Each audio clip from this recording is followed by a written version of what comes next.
All right, good morning. Good morning. It's a Saturday morning, Yes. rather early.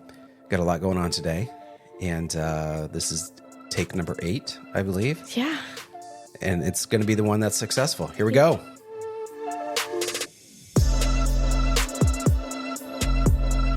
Hello and welcome to the Resilient Lineage podcast, where we reflect on the past, anticipate the future, and discover what God is up to today. I'm Olivia. And I'm Milo. And in today's episode, we're actually going to be listening to a message that you gave at the Grace Chapel Men's Dinner. So it's directed towards the men of the church, but after listening to it myself, I did find value in it that I can apply to my life. But so that's what our episode's going to be on, is listening to Dad's talk. So what's the background? Give us a little bit of that. So I shared this sermon at Grace Chapel, which is a church in Wilsonville, Oregon. It's on the south side of Portland. And I was a pastor there for 6 years, led the men's ministry there. The current men's pastor and I are good friends. The guys that he has on his men's ministry leadership team, just all phenomenal guys. And over the years, I've had a chance to kind of beam in and do men's devotionals via like FaceTime or Zoom or whatever it is. And it's been a great experience. But recently we were exploring that, and I said, well, what if I came out there? And they're like, wait, is that possible? And I was like, yeah. So we organized some things, and so I had the chance to go out there and share in their men's morning Bible study, it was great to see a room filled for a Bible study at 6 a.m. on a Wednesday morning. And then we did the men's dinner on Thursday night, and the auditorium that they meet in was just packed, which was fantastic to see. Had the chance to be on the Vertical Pursuit podcast as well with Mike Tatlock, the lead pastor of that church, and our mutual friend Mike Barrett. And so it was just a really full week. It was really great. They recorded the message, and we thought, well, wait a minute. What if we rolled that sermon into our podcast? Right, and then discuss it. Yeah, even though it's targeted at men. So that's what we're doing today. Yeah. So without further ado, let's just dive on in. Thank you again for being here. No, you bet. As I was getting ready to go over this, I've been wrestling with this idea of what does it mean to be a man of conviction. I think we can all agree that we are living in unreliable times. True? Yes. Which means we need reliable men. Can I get an amen? Amen. And I very much believe that reliable men are men of conviction. And as I've been wrestling with this idea of what does it mean to be a man of conviction, like where do we get this idea of conviction? Usually when we hear that, we hear of it maybe in a judicial context, right? Somebody is convicted. There's a conviction laid out. And what we mean in that context is that a judge has received evidence and they've been convinced of a particular thing, and therefore they make a decision. Is everybody tracking? And so men of conviction have become convinced. And that conviction then leads to the decisions in their life. I've had the chance to be a pastor for the last 25 years, started in Kentucky, pastored in Ohio, Indiana, then came here to Grace. Had the chance to serve in a church as a chaplain, just as a volunteer, and coming alongside the pastor when we were in North Carolina, then in Spain and all around the world. In fact, I recently had the chance to go to Japan to do some training, and a friend of mine who's a pastor in Japan I hadn't seen in 20 years invited me to come speak at their church, which was a phenomenal experience. My point in sharing you that is this. I've been exposed to men, particularly, all across the globe, in all kinds of churches, and small churches and big churches, and in charismatic churches and conservative settings. And one of the things I find is this: if the men of the church will be convinced of what God calls them to be convinced of, there's nothing that can stand in the way of God's kingdom work being accomplished. But I've also seen the opposite be true, that when men do not step into the convictions that God asks them to step into, the church is anemic. And so tonight, I hope you'll kind of walk with me down some things that might be a little bit uncomfortable to hear, and I don't want to beat you up, but one of the things I've definitely learned from being in the service is, a good scrubbing Makes you a better man. And so I want to kind of walk through some things. And so I may say some stuff that hurts. So can we say ouch? Right? I want to lay out some things. And if you could just practice with me. If when you hear this and you think if you've seen this in the church, I'm going to talk about some things that I've seen in the church. And if you've seen this in the church, maybe it was you, maybe it was somebody you know, can you just join me in saying ouch? Can you do this with me? All right. Let me kind of walk through this. So the top 10 things men in the church are convinced of. This is what I've experienced. Number 1, men in the church are convinced that when the church asks for volunteers, they mean someone other than me.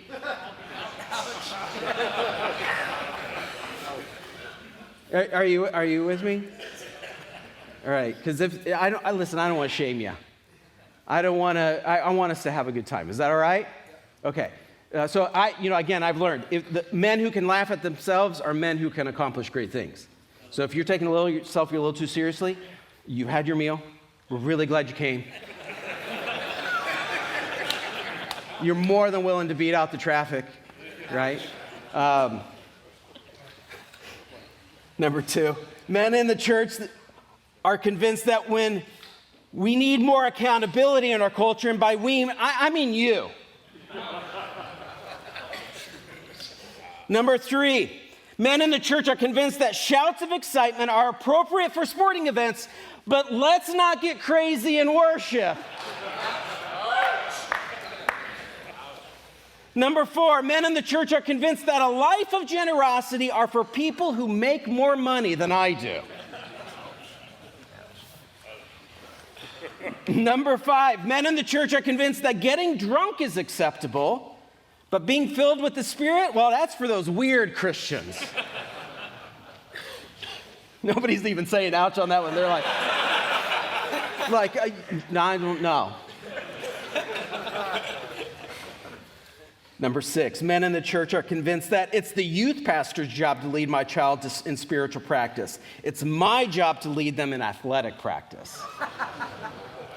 Oh, I'm sorry. Is this getting way too close? Number 7, men in the church are convinced that my neighbor needs Jesus, and the pastor should really do something about that. Number 8, men in the church are convinced that outbursts of anger and cursing is not acceptable unless, insert the reason for my last outburst here. Number 9, men in the church are convinced that I should take up my cross and follow Jesus unless my wife wants to go somewhere else. Was this?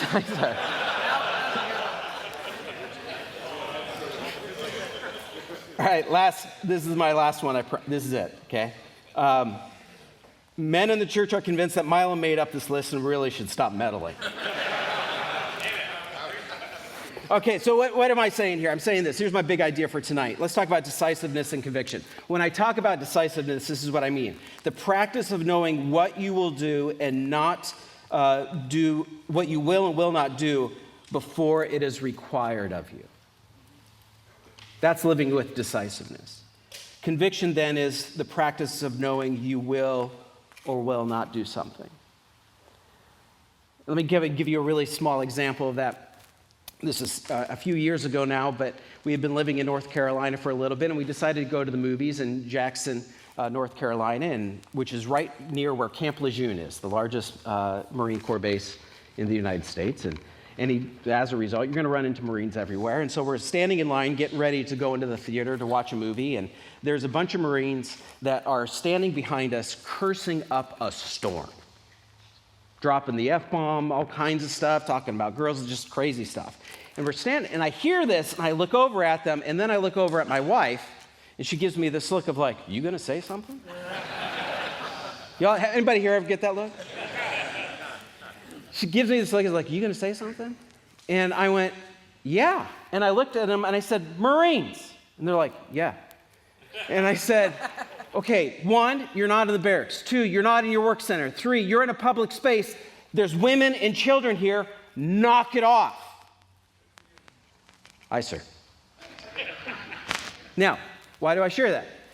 In that moment, I didn't have to sit back and go like, I don't know, should I say something? I don't want my wife to be angry with me. Like, where did that come from? Well, it came from this conviction that there's an appropriate way, particularly, real men know this, there's a particular way to behave around women and children. Is it okay to say that? I know it's not real popular right now, but come on, right? And when that isn't happening, what should we do? We should fix each other. True? So, I live with that conviction, so therefore when I come across a situation when that isn't happening, what am I going to do? I'm going to make a decision and execute. I don't have to sit back and wonder, is this something I should do based upon my convictions? I'm going to make a decision. Here's my point. If you want to change the decisions you're making in life because they keep getting you into the same situation over and over and over again, you're going to have to change your convictions. You're going to have to change what you are convinced is true and press into what God says is true. If you're tracking, say you're tracking. As I said, the last ship I was on was the USS Porter DDG-78. This is an Arleigh Burke-class destroyer. This is her. And I'm going to kind of share this in general. I'm not sharing anything that's top secret. One time I presented information about a ship, and somebody came up to me afterwards and said, "I think you just you just told a bunch of classified stuff," which I hadn't. So just, for those of you that are concerned about OPSEC, we're good, okay? So what is this for? This is a destroyer, and it's equipped for these type of missions for anti-surface warfare, anti-air warfare, and anti-subsurface warfare. And its weapon system, it has 104 missile tubes on it, 6 torpedo tubes. It has a 5-inch, 127 millimeter Mark 45 gun, CRAM CWIS. So this is essentially just, it's built to make somebody's day the worst day of their lives. That's why this $1.2 billion warship exists. And there's roughly, depending on the day, about 300 souls that are on the ship making all of those things happen. And it was my privilege and absolute honor to be the command chaplain aboard that ship. In fact, when that photo was taken, I was standing on the bridge watching the photographer take that picture. I share that to say, when I got to the ship, I caught up with her in France, Marseille, France, started meeting the crew there. And they were just starting to come off of a 4-month deployment in the Black Sea and the Mediterranean. This is in 2021. And the crew was excited to get back to Rota because it meant we were going to get an extended break over the holidays where we could kind of rest and pull back because they had been grinding for quite a while. So they were told you're going to get a 4-month break. Well, that 4-month break then came out, you're going to get a 3-month break. Okay, so we get back to Spain. Crew goes, we divide up the crew, half of them go on holiday leave, they get back, the other half can go on holiday leave. And then when they came back, the CO grabbed us department heads, called us up to his stateroom, and he said, we have to push out of port within 96 hours. So the crew's been back for 5 weeks at this point. He says, we have to be prepared to leave for 96 hours because at this time, it looks like Russia's going to invade Ukraine, and our mission is to go up into the Baltic Sea and track their movements up there and establish a presence with our NATO partners. Here we go. So we head up there. We were up there for the next 4, 5, 6 weeks. We lost count. I lost count. And then we rolled into our normal tasking. We were deployed for another 4 or 5 months. Came back. We're supposed to be home for a period of time. And then they pushed us out again. We came back, did a home port change. Those of you that have been in service, if you've ever done a home port change, it's not a small thing. So we moved. I was the home port change coordinator. Yeah, let's put a pastor in charge of that. The XO made me the home port change coordinator, so I coordinated all the efforts to move 325 souls and their families from Spain back to the United States. We get back to the United States. We're told you're going to be able to chill for the next several months. We're going to give you guys some fleet weeks. We're going to send you to New York. We're going to send you to Charleston. Relax. You've done an amazing job. 2 weeks after that, they said, never mind. We were just kidding. We're going to send you back out to the Baltic for the next 5 months. So that was my life. Now, during that period of time, so we're now, with this crew, we're on our second deployment. We've done this home port change. Everybody's a little crispy. We get word that we're going to be involved with an exercise called Formidable Shield. Let me tell you what Formidable Shield is. This is what comes from the publication. The Formidable Shield exercise demonstrates Allied interoperability in a joint live-fire integrated air and missile defense environment using NATO command and control reporting structures. Doesn't that sound sexy? The thing is this has been planned, happens every year, so there's a year of planning that goes into this. The ships and commands that are going to be involved get anywhere from a 6-month to a 3-month lead time to make all the preparations. They said, Porter, the ship that was going to be involved with this, can't be involved with this. They've had some mechanical failures, so they can't support the exercise. They've been preparing for the last 4 months. You've got 3 weeks. Go. So we steam up to this area, and I have a video here I want to show you of what that exercise was so that you can appreciate. This is some military porn, to be honest with you. So if we could play the video. All right, so that was Formidable Shield. Our role was that from Norway, they were going to launch Volkswagen Beetle-sized drones at our ship, and our job was to shoot them down with our missile system.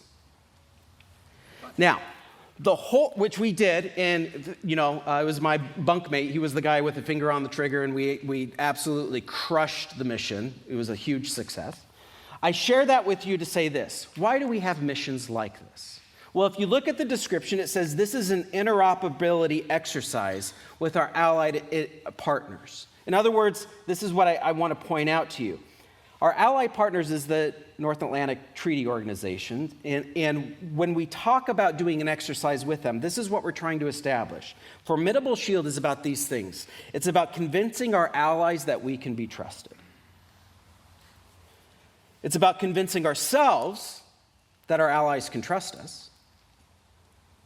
And it's about convincing our enemies that if we go to war, we're going to win. So this isn't just testing weapon systems. This is about a coordinated effort that says when we go to war, we need you to be convinced we've got your back. And we need to be convinced that you have our back. And so when we do these exercises, when there's a tremendous amount of money spent in doing something like this, there's a bit of politics and there's a lot of training that goes into all of this, but at the end of the day, it's about creating a united front so that we can look to our left and we can look to our right and say, I am in this war with allies who hold our same convictions. Does this make sense? And what we need from you, what the guy that's on your right and your left, what your wife, what your kids, what your coworkers, what your employer, what your employees, what your community needs from you is for you to be a man of conviction. That it's not fuzzy as to what you are willing to stand for. So that when a decision needs to be made, they know with a high level of predictability, you will make it. Does this make sense? And all of you are capable of making those kind of decisions. The question is, where are you at with your convictions right now? So as I said, when we talk about decisiveness and conviction, it's the practice. Decisiveness is the practice of knowing what you will and will not do before it is required of you, and conviction is the practice of knowing why you will or will not do something. Again, I'm going to look in Romans chapter 8, verses 31 through 38. It's a very familiar passage. We're not going to spend a lot of time in here because I kind of want to drive us to the particular point, but I'm going to have the words up here on the screen. Beginning in verse 31, second half of that, it says, if God is for us, Paul writing to church, if God is for us, who can be against us? Do you have an answer to that question? Because I do. The way I answer that question is this: who's for us? Who can be against us? What's the answer? No one. He who did not spare his own son, but gave him up for us all, how will he not also, along with him, graciously give us all things? Who will bring any charge against those whom God has chosen? It is God who justifies. Who then is the one who condemns? No one. Christ Jesus, who died, more than that, who was raised to life, is at the right hand of God and is also interceding for us. Who shall separate us from the love of Christ? Shall trouble or hardship or persecution or famine or nakedness or danger or sword? As it is written, for your sake we face death all day long. We are considered as sheep to be slaughtered. No, in all these things we are more than conquerors through him who loved us. For I am, what's the word? Convinced. That neither death nor life, neither angels nor demons, neither the present nor the future, nor any powers, neither height nor depth, nor anything else in all creation will be able to separate us from the love of God that is in Christ Jesus, our Lord. And the men said, Amen. Isn't that good news? So what I want to walk through is this real quick, based upon this passage, and this is not intended to be an exhaustive covering of this topic, but based upon this passage, what does it look like to live a life of conviction? So first is this: I'm convinced of a handful of things. One, I'm convinced of this: I'm destined for victory. I am destined for victory. You are destined for victory.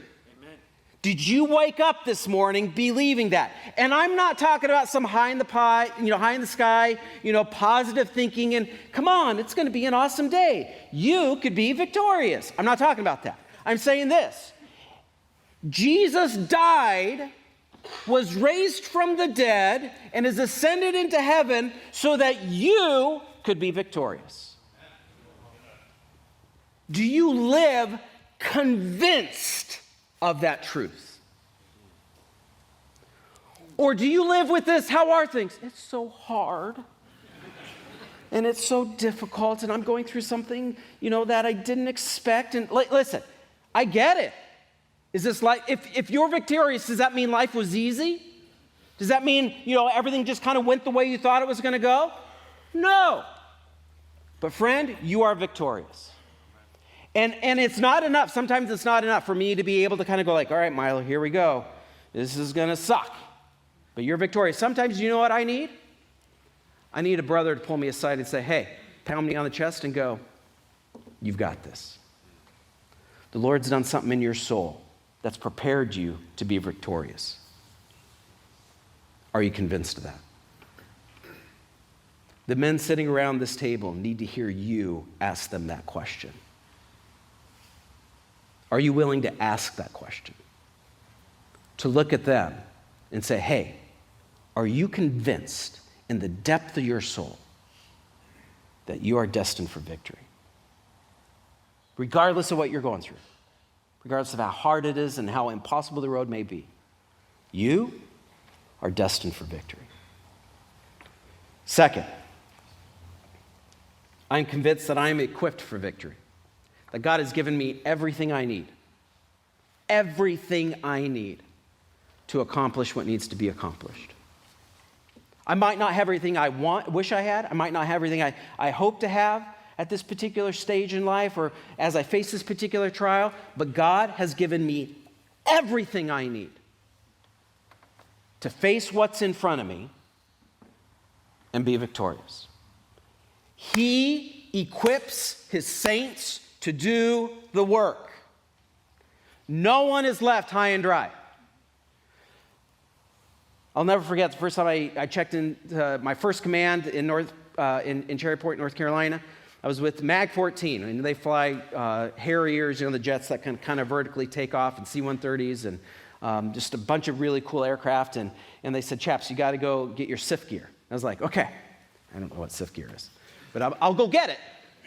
They're like, you're going to go to this building. It's kind of in the middle of nowhere. Go down this road. You turn down another road, and it'll be right there on your right. It's a big warehouse. You'll think you're lost, but that's where you're supposed to go. All right, appreciate the clear direction. So I make my way. It's supposed to take me 10 minutes to get there. It took me 45. I finally get to this place, and I walk in, and this lady goes, yes. And I was like, I'm here to get my SIF gear. She's like, yes. Do you have your paperwork? I was like, here's paper. And she grabbed it, and she's like, yeah, this is the form I need. She starts filling it out, and she grabs one of these rucksacks. You all know what I'm talking about, a rucksack? This is a rucksack, and she starts filling it up. She's like, looks like you'll take this size of vest. You'll require these kind of plates. I'm like, what are you giving me? She's like, I'm giving you everything you're going to need when you go to war. Well, please do a good job.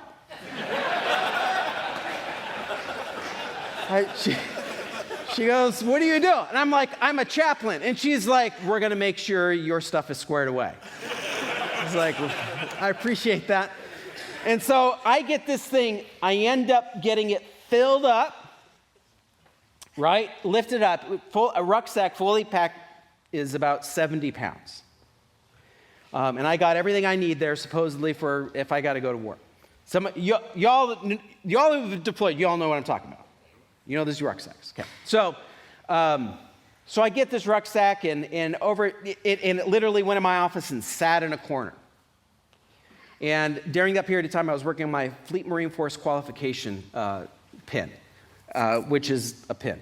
And part of the qualification is you got to go on at minimum, a 3-mile hump with the Marines. And whatever they're loaded out with, that's what you load out with. So if they're loading out with one of these rucksacks, you load out with a rucksack. If it's a day pack, right, which is just a backpack with some MREs in it, that's what you load out. But what they load out with is what you load out with. Awesome. So I'm sitting in a meeting, and I'm bouncing all over the place, so I don't have a lot of time to figure out when I'm going to do this. And I hear one of the gunny sergeants brings up, he says, yeah, and we're taking the Marines out on a hump next Tuesday. Gunny, yeah, can I join you? He's like, yeah. And I was like, what are we packing? He says, full rucksack. And I said, when you say full, how full? And he's like, chaps, flak, sappy plates, and full pack. I was like, all right, how far are we going? He says, 6 miles. Dang it. 6? Like, I only need 3. He's like, we're doing 6. Roger that. So we get out there day up. It's 5 o'clock in the morning. We get out. I don't know how many of us are, 2 by 2, we're in this line. And one of the things that oftentimes chaplains will do in that kind of context is they'll hang out towards the back. And they'll hang out towards the back to sort of like, as those that are getting slower and falling behind, your source of encouragement. Let's go, brother, you can do this, right? And it's pitch dark when we start this thing. So as we're going, Marines are twisting their ankle. And when you do something like this, there's always a safety vehicle that's trailing behind. It's a Humvee. And they pick up the wounded and the broken, and they load them up in there. And so as you got Marines falling out, I'm kind of hanging back, talking with them, how you doing, where are you from, this kind of stuff. Humvee pulls up, we load him up, we go a little bit further. Finally, the staff sergeant comes to me, and he goes, we're loading up a Marine, and staff sergeant looks at me, and he goes, hey, chaps, you good? I'm like, yeah, I'm good. He's like, you ready to load up? I was like, what are you talking about? He's like, well, just let us know. Whenever you're done, we can load you up. I said, wait a minute. Do you guys have an over and under as to when I'm going to fall out? And he goes, well, I wouldn't put it like that. I was like, okay, here we go. I'm not hanging out in the rear anymore. I'm going to I'm going up to the very front. I get my way up there. I'm up there with the gunny who's leading. He's like, oh, chaps, you decided to join us? I'm like, okay, here we go. Okay, my point is this. I was fully equipped to do what needed to be done with my Marines. It's fully equipped. One point, we were taking a break, and they said, chaps, do we need to check your rucksack? I was like, why do you say that? He's like, we had a chaps that put a bunch of pillows in his rucksack.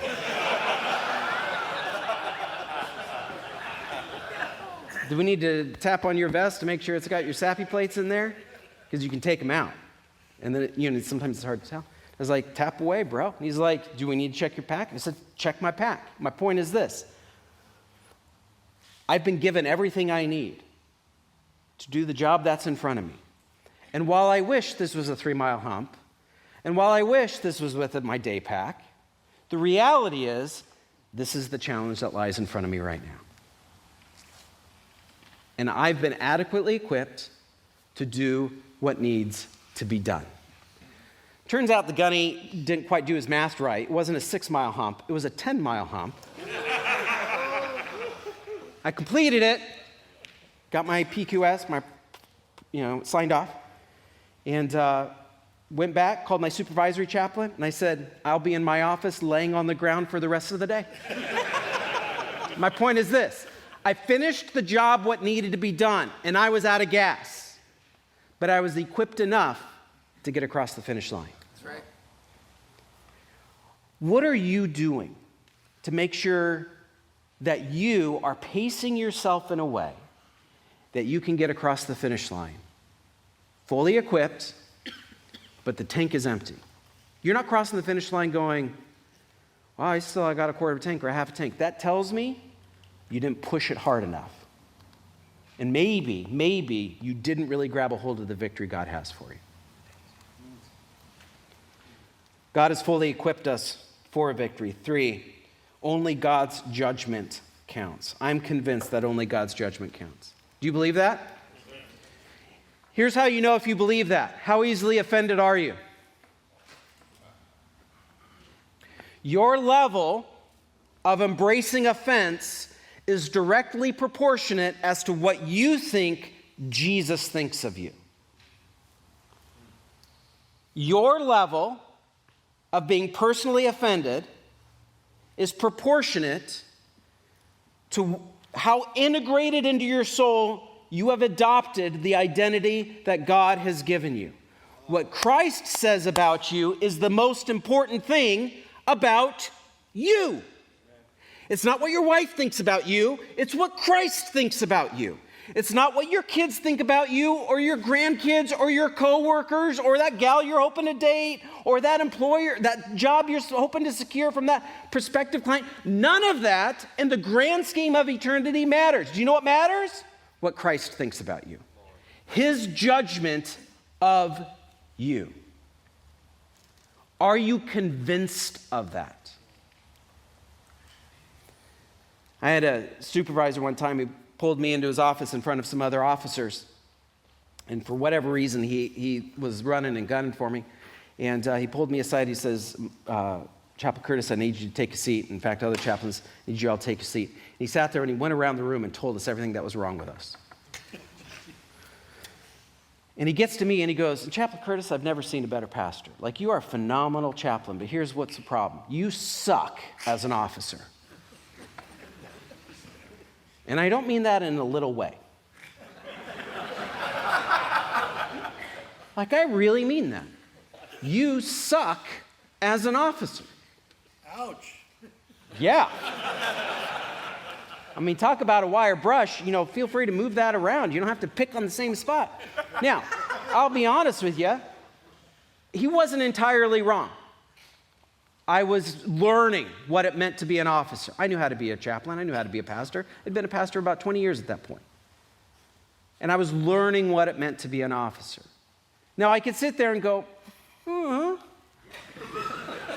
it's not very nice. And I remember going back to my office and thinking, like, that was the worst meeting I've ever been in my entire life. And I don't even think that guy's right. I don't suck as an officer. He sucks as a supervisor. You all know what I'm talking about. You start going down that line, and in fact, I'm going to go home and ask my wife if she thinks I suck as an officer. Because she thinks I'm pretty awesome. Y'all know what I'm saying? Yep. We start creating all these justifications and all of these things that we put in our mind as to why this voice doesn't matter. And I remember sitting there thinking and going, like, you know what? He might be wrong on a lot of things. He may have a point on a few things, but at the end of the day, do you know why I'm doing what I'm doing right now? Not to be an amazing officer. I'm doing what I'm doing right now because this is what God's told me to do. And at the end of the day, his opinion is what counts. And if there's something I need to hear from this man who doesn't know how to communicate very effectively, maybe does know how to communicate effectively, it just is miserable to hear, then I'll take that on board, but I'm not going to let this wreck me. I'm not going to adopt a spirit of offense because the only person whose opinion matters is Christ. Are you convinced of that?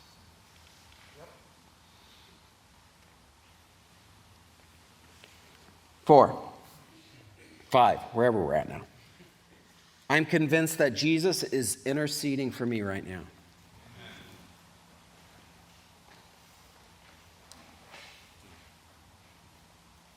I am convinced that Jesus is interceding for me right now. That as I walk into this difficult situation, Jesus is interceding for me right now. As you start thinking about the trials in your life and the obstacles and the broken relationships and the hard things and the opportunities that exist, and how you are walking a line and you're trying to practice wisdom and you're trying to figure out how to approach what God has for you, know this: Jesus is interceding for you right now.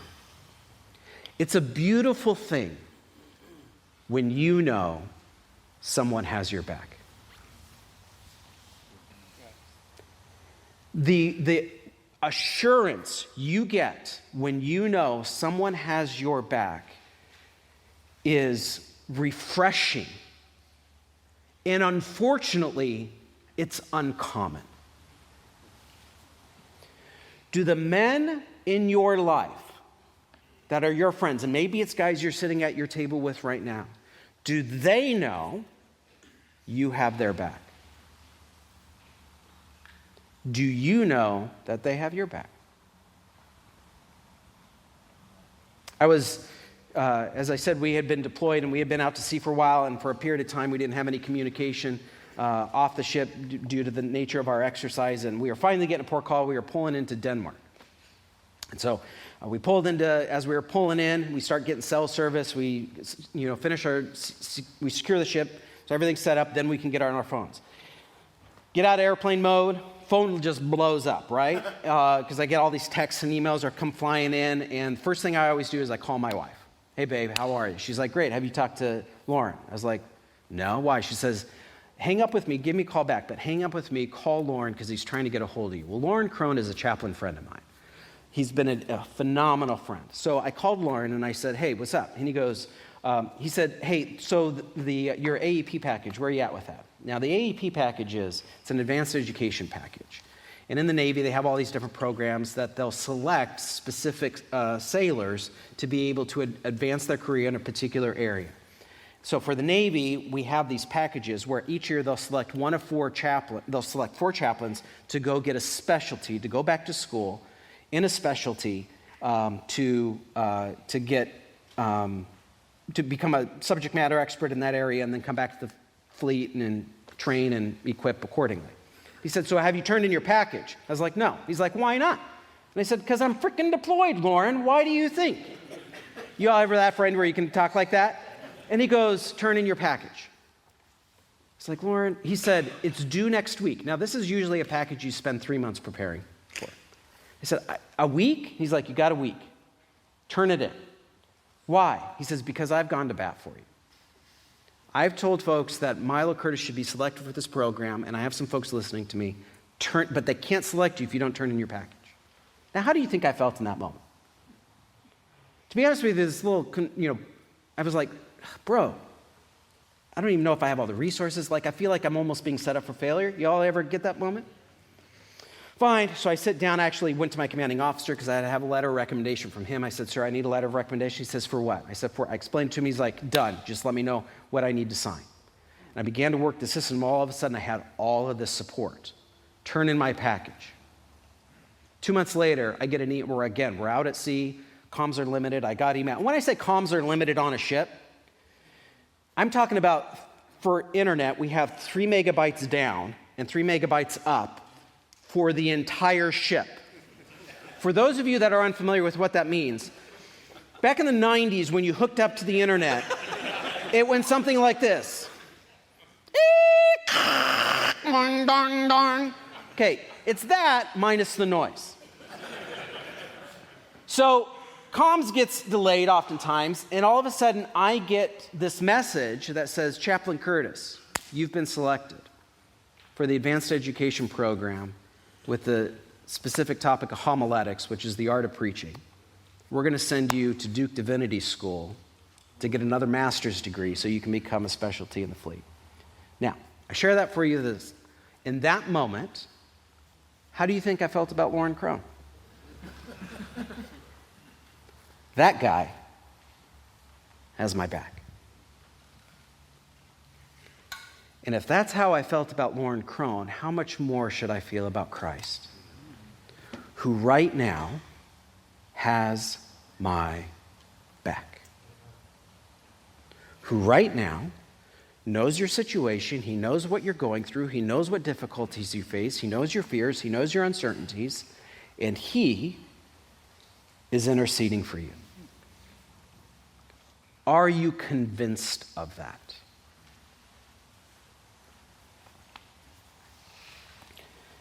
I am convinced that I am inseparably loved by God. I am convinced that I am inseparably loved by God.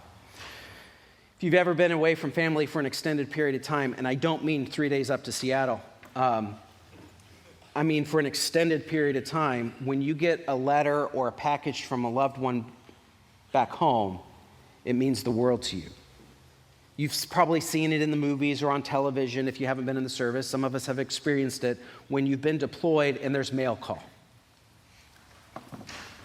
And you see people, in our situation, people come to the galley to get their mail. And real quick, if you get mail from home, what does that mean? Cookies. It does mean cookies. It means someone loves me.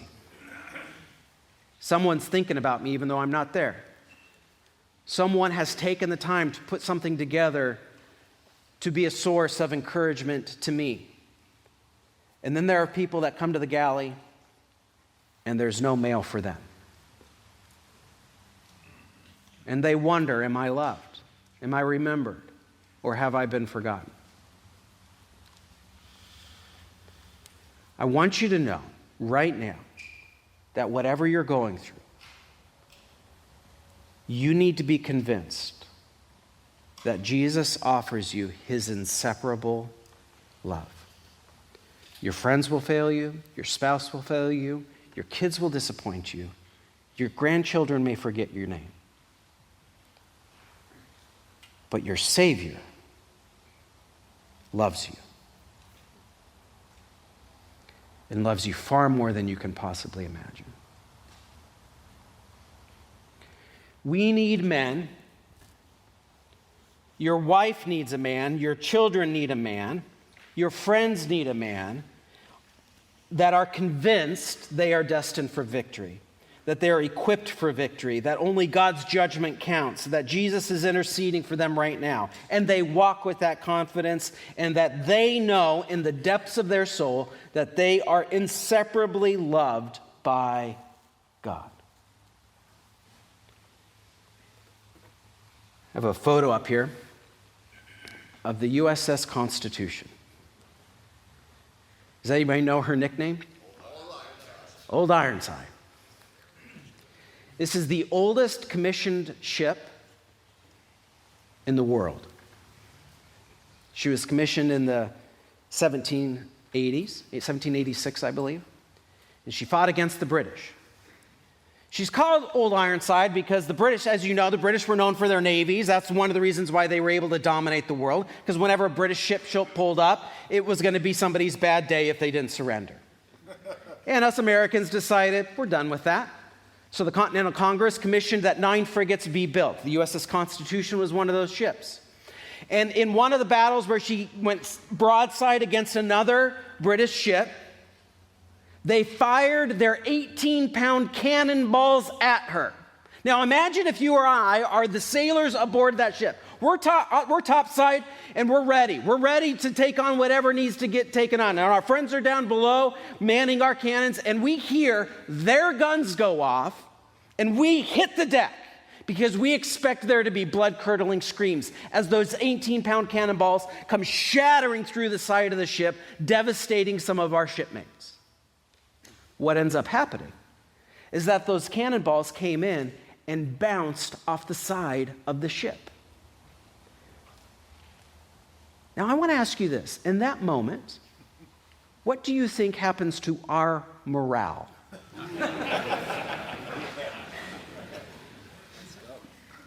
Right? Can you imagine? Like you expect to hear this, and you expect to hear screaming, crying for help, mama, right? That's what we expect to hear. Instead, you hear, bloop. And we go, we're going to win this. We are designed for victory. We are well equipped. Y'all see what I'm saying? See what happens when the enemy can shoot at us and it just bounces off? Bring it. I'm convinced we've got what it takes to win this war. Amen. Now, if that's what happens to our morale, what do you think happens to the morale of our enemy? Can you imagine how discouraging that would be? To fire, to do what you've been trained to do and fire at these pesky Americans, only to see that what you're doing doesn't matter. That's the kind of sleepless night I want to give the devil. That no matter what he does, he is not going to shake my convictions. And I want my wife to know that, and I want my kids to know that, and I want you to know that. I need you to be that kind of man. I need you to challenge the men at your table to be those kind of men, so that we can take ground, not hold the line, take ground from the enemy. Amen? Alrighty, so in our next episode, we are going to take time to discuss this teaching and explore what it looks like in my life and then in my dad's life. Thank you for joining us today. We want to hear from you guys. You can follow, rate, and review this podcast on Apple Podcasts and Spotify. By doing that, you can help us gain traction and so others know what to expect. We also have something new we're announcing. We are announcing today that there's a newsletter you can sign up for. I know, it's so exciting. Now, what we want to do is we want to be able to be directly in touch with you. Yes. So we want you to get your podcast through Apple Podcast or Spotify. So that's great. So we want you to keep doing that. But via email, we're able to communicate directly with you and provide you an inside look of what's coming up. Yes. We got some really great things lined up. And we want you to be among the first that are finding out about that. So if you go to thisresilientsoul.com, you'll see a button there that says to sign up for the newsletter. Click that button and then fill in the relevant information, and we'll make sure that you're added to the list and you get pulled into all the really great things that are going on. First-hand experience. Yeah. Yeah. You can also email us at info@thisresilientsoul.com. It's a way for you to connect with us directly. We're always looking for ways to deepen the quality and expand the impact of this podcast. So if you have some ideas on how we can do that, we welcome your input. Yeah. Thanks for joining us.